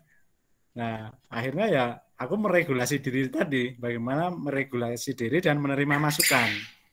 Nah, dari banjir itu, oh berarti ada yang harus kubenahi, berarti dari pola penyebaran airku itu, dari penampungannya, berarti yang kurang adalah overflow, kemana luapan ini mengalir, seberapa luapan yang harus, aliran luapan yang harus aku buat, kayak gitu. Akhirnya ya meregulasi diri lagi, kita benahi lagi, kita perbesar lubang overflow atau luapannya, dan ternyata banjir itu justru menyebarkan kesuburan. Jadi sebuah kegagalan bagi kita ternyata jadi kelebihan, jadi solusi di waktu mendatang. Karena kesuburan di lahanku jadi lebih merata akibat banjir itu. Jadi gagal mungkin iya ketika kita pertama kali lihat, aduh kok kayak gini. Tapi setelahnya kita nemu hikmah di sana. Jadi kalau kita pandai dalam menyikapi perubahan, kita membuka diri bagaimana potensi setelahnya, nggak ada kegagalan sebenarnya kalau kita mau menangkap hikmahnya dari itu. Jadi ya kayak gitulah. Oke, jadi semua apa yang tersangkut dengan lahan ya. Tadi karena holistik Mas ya. Akhirnya holistik itu suatu kegagalan saja itu dianggap sebagai satu keuntungan karena ketika ada air yang meluap berarti dia menyebarkan kesuburan gitu Mas ya. Iya. Jadi gagal tetapi ketika kita berpikir dari sudut apa namanya dalam waktu yang mendatang itu malah akan menambah kesuburan ya, itu berarti kegagalan itu merupakan keberhasilan yang tertunda ya Mas. Iya Mas. Oke, yang lain mungkin ya apa yang kita ngobrol santai saja silakan ya, karena saya ingin Mas Ari menjadi salah satu inspirasi bagi kalian nanti ya ketika apa melihat tanaman atau melihat lahan di sekitar kalian, pengolahan lahan seperti apa supaya ada yang bisa dibawa dari Jogja, maksudnya bibit inspirasi ini supaya kalian nanti yang membuka permaculture di sana ya, apalagi yang farmasi itu kan, bagaimana membuat tanaman obat yang beraneka ragam saling mendukung gitu kan, ya itu. Atau yang lain yang teknik ya, yang teknik apa itu membuat tadi itu semacam arsitektur yang lahan yang bagaimana itu putaran ekologinya, makan dimakannya, hama dimakan siapa, apa organiknya seperti apa itu kan bisa diterapkan. Oke. Ya, sedikit Mas. Okay. Jadi di permakultur pun tidak membatasi hanya sekitar bercocok tanam, tapi ada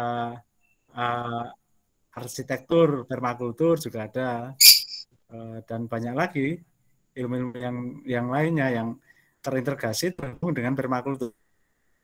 Itu. Sekarang yang sedang berkembang itu arsitektur yang banyak sekarang, bagaimana membuat rumah yang dalam kaidah-kaidah permakultur yang nggak perlu AC udah dingin, nggak perlu lampu udah terang, kayak gitu lah. Oh iya. Oke.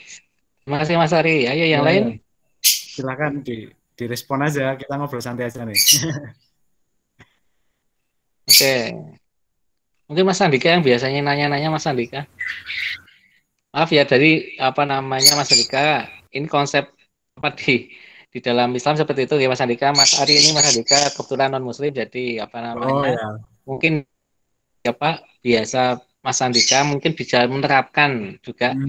Monggo Mas Andika, kalau ada yang ditanyakan lingkungannya seperti apa? Holistik ya? Mungkin belum ada untuk malam ini Pak. Oke, kan keberagaman tadi diciptakan untuk saling menopang gitu ya. Jadi tidak hanya dari segi tanaman ya kan, keberagaman budaya ya kan, seperti itu. Mungkin keberagaman dari agama ya, saling saling menopang ya, saling menopang. Sehingga yang kajian kita malam ini ya tentang holistik, bagaimana pertanian itu secara alami ya menyeimbangkan dari komponen-komponen di dalam satu lahan ya, supaya apa namanya tidak ada yang dari luar tadi ya, ada unsur kimia atau unsur buatan yang dipaksakan masuk sehingga supaya panennya berhasil, tapi ternyata malah merusak dari tatanan yang ada. Oke, yang lain ada yang ditanyakan? Izin bertanya, Pak. Katanya? Perkenalkan, nama saya Nafisa Dijayanti Jamal dari Universitas Negeri Makassar. Kurang keras, Mbak. Saya mau bertanya. Saya Nafisa Dijayanti Jamal dari Universitas Negeri Makassar. Sudah Oh, Makassar ya. Sudah kedengaran, Pak? Ya, lumayan. Saya ingin bertanya, penerapan sistem monokultur dalam pertanian ini apakah dapat mengganggu keseimbangan tanah di daerah tersebut atau tidak? Gimana, Pak? Diulangi mungkin. Penerapan sistem monokultur dalam pertanian ini apakah dapat mengganggu ekosistem tanah atau keseimbangan lingkungan di sekitar tanah? Oh ya, kalau ya monokultur ya, karena monokultur itu kita tidak monokultur kan kenapa dibuat beragam kayak gitu, karena dorongannya adalah dorongan industri.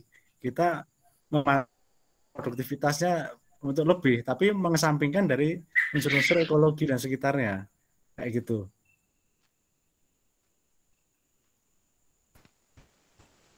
Ya, jelas ya. Jadi memang kalau mono tunggal itu kan mengesampingkan yang lain gitu ya. Jadi ketika menanam padi, tumbuh rumput tumbuhnya di herbisida gitu Mas. Ya, padahal rumputnya nggak usah diherbisida, dalam artian bisa ditenggelamkan untuk jadi pupuk kan juga bisa ya.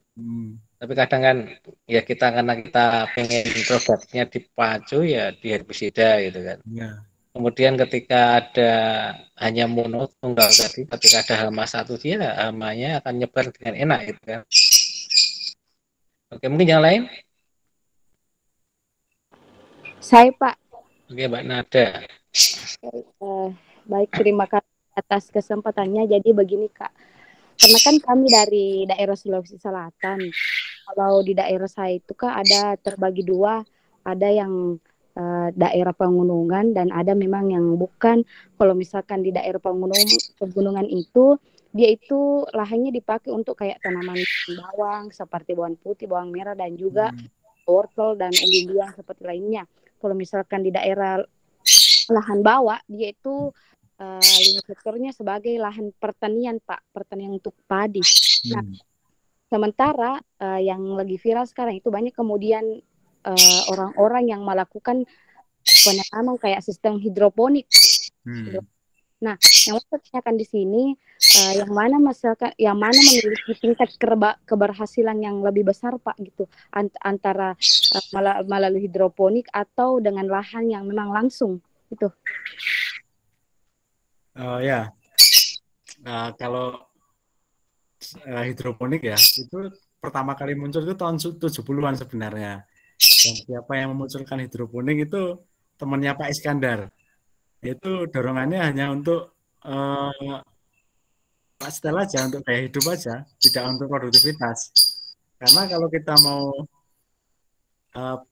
kalau aku pernah nyoba ya sayur yang dari hidroponik sama yang langsung ke tanah, rasanya lebih enak yang ke tanah.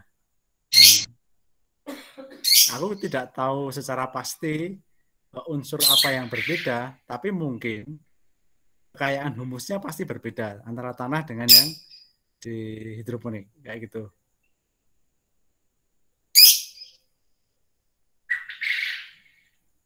Ya mungkin itu ya, jadi nutrisi ketika hidroponik kan pupuknya terbatas ya Mas Ari. Kalau di tanah itu kan lebih bermacam, kemudian juga bakterinya juga mungkin lebih bermacam-macam, sehingga kandungan dari sayurnya juga akan berbeda. Mungkin lebih enak itu kan berarti kan kandungan di sayurnya akan berbeda Ya, daripada yang hidroponik ya. ya. Seperti itu. Oke Mbak, ada ya seperti itu. Yang lain mungkin ada yang mau didiskusikan ulang ya. Sekali lagi besok kalau misalkan ya pas batik nunggu batik dijemur kita mampir ke kebunnya Mas Ari juga enggak masalah ya. Ya, Jadi apa ayo. namanya bisa meniru dalam artian ya nanti menginspirasikan untuk membuat seperti itu ya. Mas Ya. Ari itu tiap pagi sore itu mencangkul sendiri ya. Kalau saya lewat sepeda gitu gitu dari jam berapa Mas kalau pagi Mas itu? Biasanya pagi itu aku mulai jam 6, kemudian nanti istirahat jam 10. Kalau sore selepas asar sampai menjelang maghrib. Ya. Ya. Dari lahan kritis ya tadi yang kalau kering itu tanahnya itu terbelah-belah ya. Saat ini yang saya lihat tadi pagi saya pas ngobrol di kebunnya sudah subur gitu ya. Jadi pepayanya sudah berbuah banyak ya. Bahkan sudah ada yang memanen walaupun yang memanen bukan Mas Ari ya. Yang Iya, memanen Mas. orang lewat gitu ya. Ya, itu Ya, realita itu risiko lapangan. ya. Kadang kita nemu realita lapangan kayak gitu. Orang nyuri lah, orang apalah. Tapi ya kita santai aja. Kita niat aja sedekah di awal. Yang lain ada yang masih apa pengen diskusi lagi monggo yang ngobrol santai saja. Ini pelaku ya pada kursus tadi itu 12 juta. Saya gratis, Mas. Oke, monggo. Ini dia dari Kalimantan atau yang lahan gambut atau apa ini?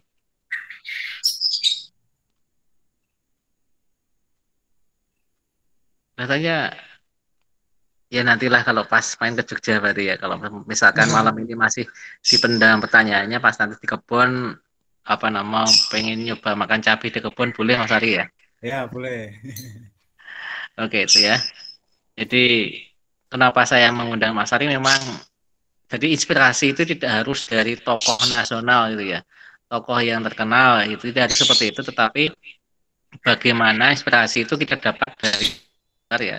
Jadi bagaimana ya ini contohnya Mas Ari ini ya saya undang karena apa ya salah satu personel di Bumi Langit yang di sana sudah bertahun-tahun menimba ilmu dan menerapkan langsung ilmunya gitu ya karena saya pribadi melihat ya Mas Ari itu nyangkul Mas Ari itu membuat tadi tangkapan airnya seperti apa menanam seperti itu sehingga hasilnya ya ketika saya main ke kebunnya itu ya tanahnya subur gitu ya tanamannya sudah berbuah ya wah ini menginspirasi bagi apa namanya adik-adik nanti ketika datang ke Jogja ketemu orangnya langsung seperti itu kan harapan saya ya kalian nanti ya bisa mengambil ilmunya ini ilmu yang holistik tadi ya holistik menyeluruh ini dibawa ke daerah adik-adik yang di Sulawesi kah di Kalimantan kah di Sumatera kah atau di Nusa Tenggara kah seperti itu harapan saya seperti itu ya jadi menginspirasinya seperti itu oke.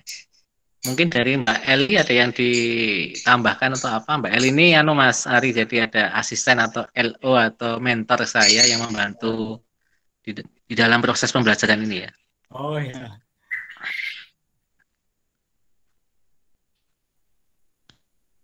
Ada Mbak Eli? Begini Pak, mungkin kalau diizinkan saya izin bertanya gitu. Boleh. Oh, gini. Ini kan kalau sistem permakultur tadi kan menggunakan bahan-bahan organik nih. Sebelumnya saya berterima kasih ini kepada Mas Ari atas presentasinya atau pemaparannya mengenai permakultur sangat menginspirasi sekali. Nah, kebetulan ayah saya sendiri itu merupakan seorang petani ya. Nah, saya ingin tahu gimana caranya Mas Ari ini memperkenalkan sistem permakultur ini kepada masyarakat begitu karena jujur saya sendiri sering mengajak untuk ayah saya untuk merubah sistem di mana menggunakan pupuk kimia mengganti dengan organik gitu tapi terkadang ayah saya sendiri tuh masih kurang minat gitu untuk beralih ke yang organik seperti itu. Iya.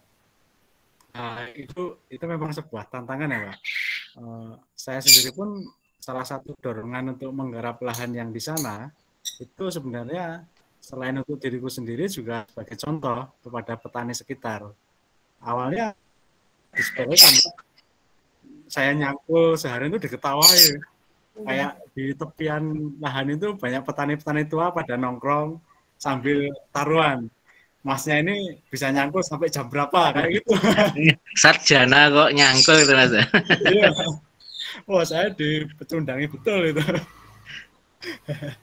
Tapi perlahan karena saya itu jarang bicara, maksudnya mau ngasih tahu ini apa nggak mau, tapi pokoknya tak lakukan aja.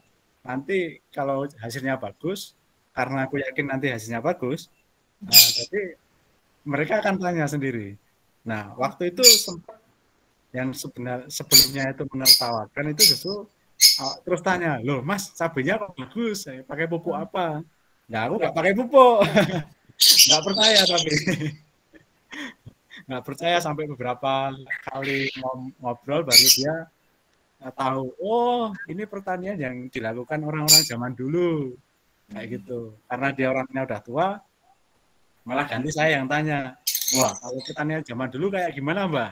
Nah justru dia malah ngasih masukan lagi, oh kalau dulu pakai daun munggur Mas, pakai daun ini, pakai daun itu. Nah sebenarnya kalau di metode saya, kalau ketemu dengan orang, aku nggak mau niatan untuk merubah dia, tapi paling nggak aku menggali ingatan dia apa yang dilakukan orang-orang zaman dulu dalam bertani, kayak gitu aja. Dia mau ke bahan yang lebih organik atau enggak, itu perjuangan berat dan mungkin akan sedikit kemungkinan lah kalau orang-orang tua mau merubah itu, karena pertama udah kesusahan nanti, polanya akan berubah. Kayak gitu. Pola kehidupan harian di lahan itu penting loh, dan itu sulit sekali untuk merubahnya. Nah, harapanku sih lahan ini justru memberi contoh untuk teman-teman yang muda-muda bahwa kita itu perlu loh bertani. Sekarang nggak ada petani nih. Siapa yang mau lanjutin mbah-mbah itu loh? Temanku di ladang itu umurnya 80 tahun semua. Aku yang paling bayi kayak gitu. Oke, jadi Mbak Eli ya, jadi Mas Ari ini ya kalau di sawah nyangkul itu tadi jana kok nyangkul itu kuat-kuatan sampai apa namanya, padahal mereka juga tahu Mas Ari ini bapak ibunya guru gitu ya. Anak guru sarjana ke sawah nyangkul itu kan pada ditongkrongi ya bapak-bapak, makanya kan menginspirasi kalian kan calon sarjana ini nanti mau nggak ya pegang cangkul, mau nggak bertani kan seperti itu. Itu Mbak Eli ya, jadi mengubah pola pikir, mengubah lahan itu susah, tetapi kalau kita bisa memberi contoh dengan keberhasilan kita itu, mereka akan berpikir ulang gitu kan, ini ternyata bagus, hasilnya bagus seperti itu. Kadang itu pembuktian itu Mbak Eli ya, pembuktian bahwa hasil yang kita lakukan lebih bagus daripada pola yang mereka biasa lakukan, itu yang itu tantangan yang harus kita lakukan seperti itu. Nah, bikin Mas. Iya. Jadi emang tantangan ini lebih personal ya. Tantangan beratku emang ke orang tua sih, bagaimana membuktikan mereka bahwa aku serius nih, ke bidang ini serius nih. Nah, untungnya kalau di permakultur itu ada sistem gotong royong, di mana kita bersama orang permakultur saling membantu satu sama lain. Nah, itu sangat membantu saya bagaimana menumbuhkan kepercayaan diri. Nah, itu paling jurus yang menurutku paling bagus nih, paling efisien lah untuk istilahnya bagaimana saya istiqomah, bagaimana saya berusaha menjelaskan ke orang lain, terutama orang tua itu dengan teman-teman yang membantu, yang datang aja lah kita ngobrol, kita sharing itu. Kalau sendirian, nggak mampu pasti. Oke, jadi banyak pengalaman ya, Mas Ari masih muda tapi banyak pengalaman gitu ya.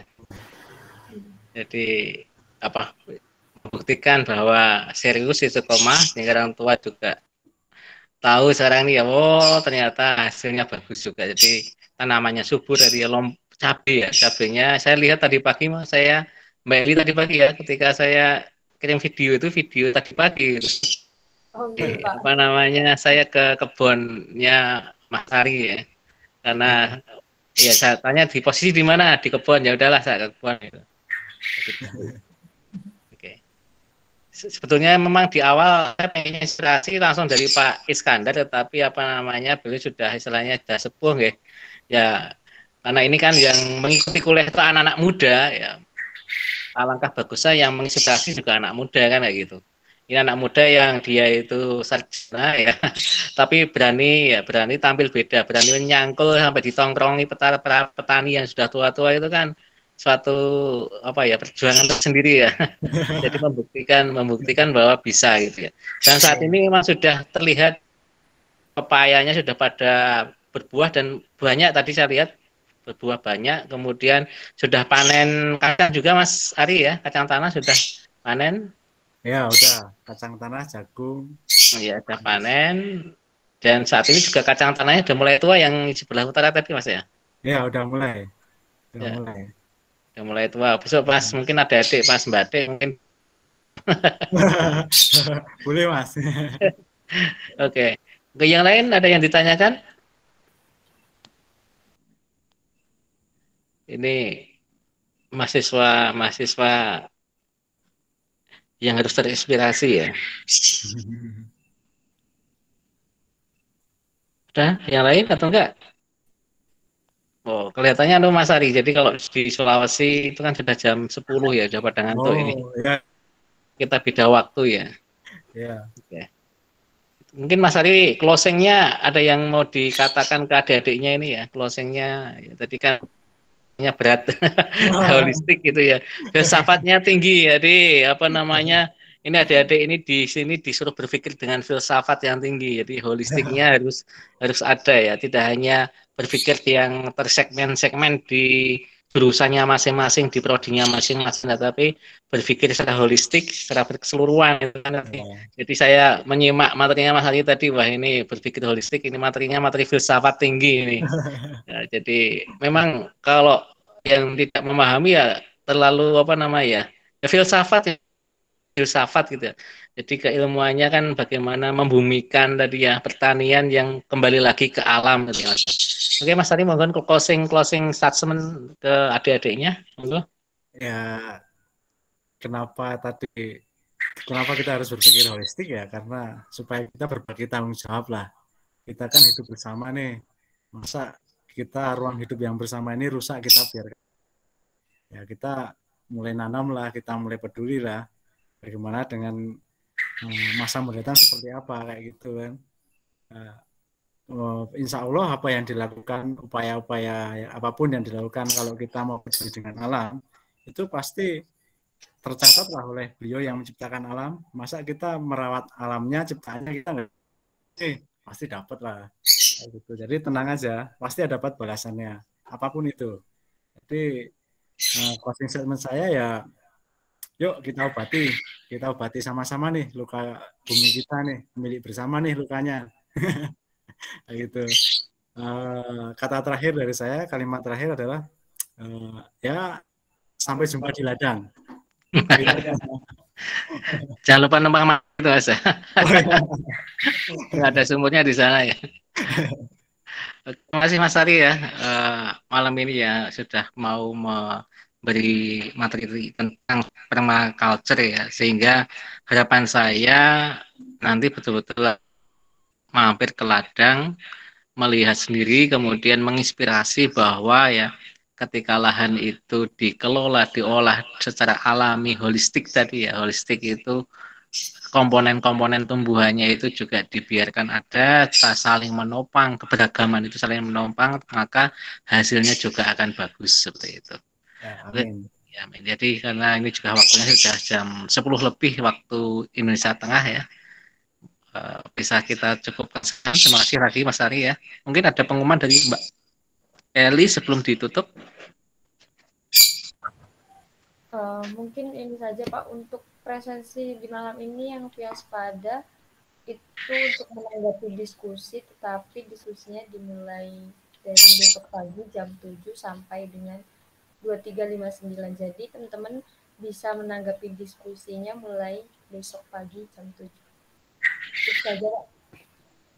Oke, terima kasih ya. Jadi presensi di Sepada mulai besok pagi jam 7 sampai jam 23.59 menit. Mungkin di sela-sela menunggu di bandara atau sela-sela menunggu di mana bisa membuka Sepada, ikut diskusi ya. Oke, insya Allah besok Sabtu ya, besok Jumat ya masih besok ya. Kalau Pak, kalian ke Jogja, ya iya besok ya. Jadi kalian nanti Sabtu yang ke Jogja itu sudah disiapkan tim dari UAD yang untuk menongkrongi di bandara sehingga nanti akan apa namanya menjadi penjemput ya. Tadi kelihatannya dari pengampu dosen Nusantara yang kelas satunya jadi koordinator ya Bu Betty. Ada 12 mahasiswa yang ditugaskan untuk membantu penjemputan kalian di bandara di Jogja seperti itu. Oke, terima kasih sekali lagi atas kehadirannya di malam hari ini ya. Semoga bermanfaat, menginspirasi kalian. Mari kita syukuri bagi yang beragama Islam, mari kita syukuri dengan hamdalah. Alhamdulillahirabbil alamin. Terima kasih ya. Dari saya mohon maaf apabila di dalam menjadi moderator malam ini ya kurang seperti itu, saya mohon maaf. Assalamualaikum. Pak, Oh, Mbak Nada. Ini terkait kedatangan kami di Bandara Jakarta, pihak kuat ada keputusannya Pak? Nanti tadi keputusan rapat tadi sore itu ada dibentuk tim yang di sana ada yang menjemput. Jadi menjemput itu maksud ya istilahnya di bandara itu timnya mengarahkan ya. Jadi mengarahkan apa namanya untuk rinciannya memang saya tidak jelas. Maksudnya gini, saat Sabtu itu kendaraan UAD kepake semua ya. Kepake semua maksudnya pada acara bersamaan ada 2 agenda ada UAD itu dipakai semua.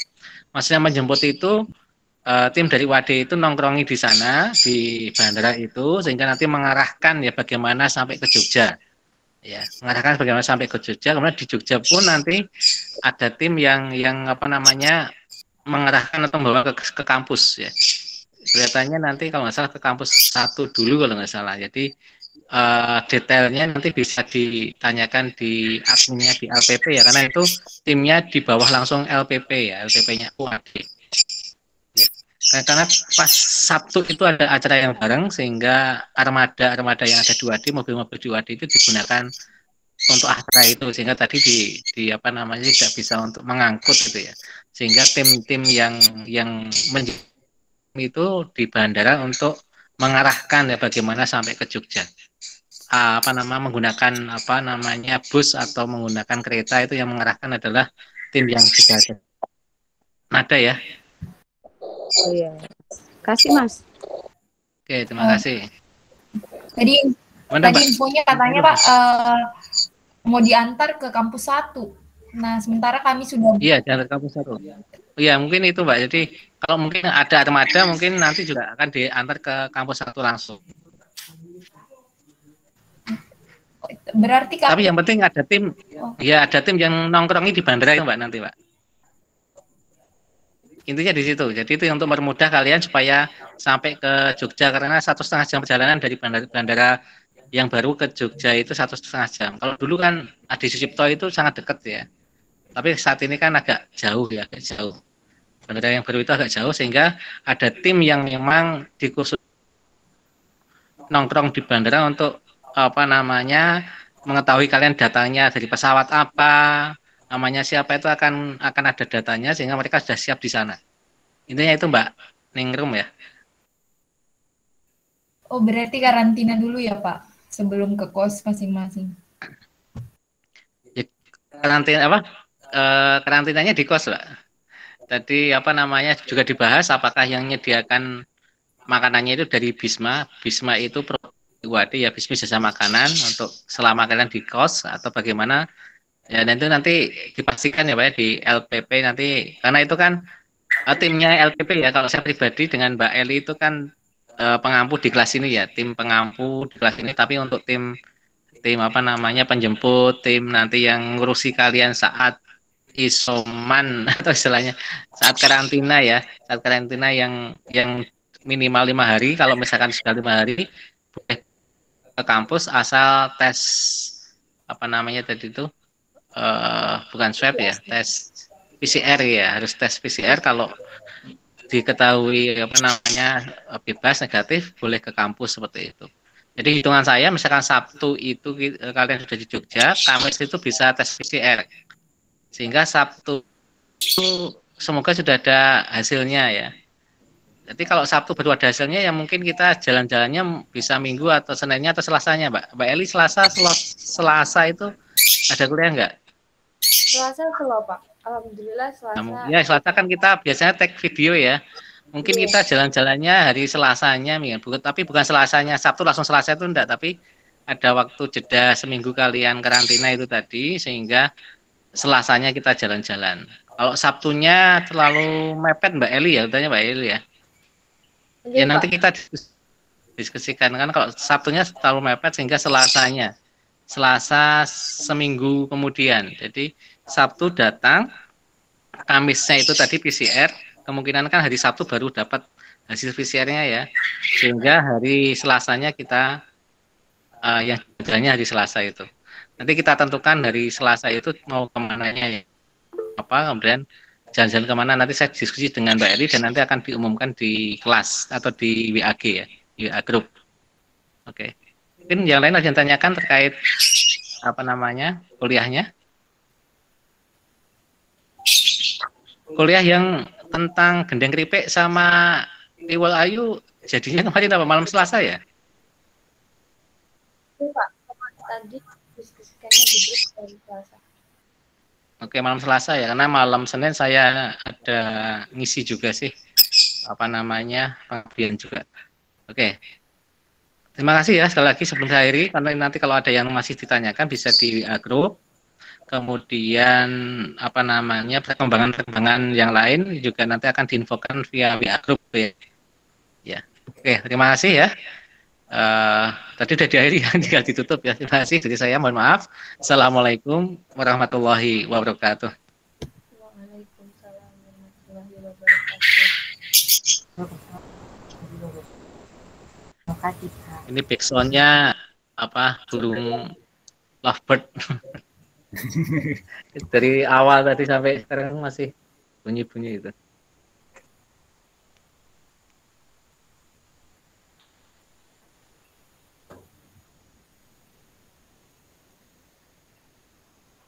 Iya, Mas.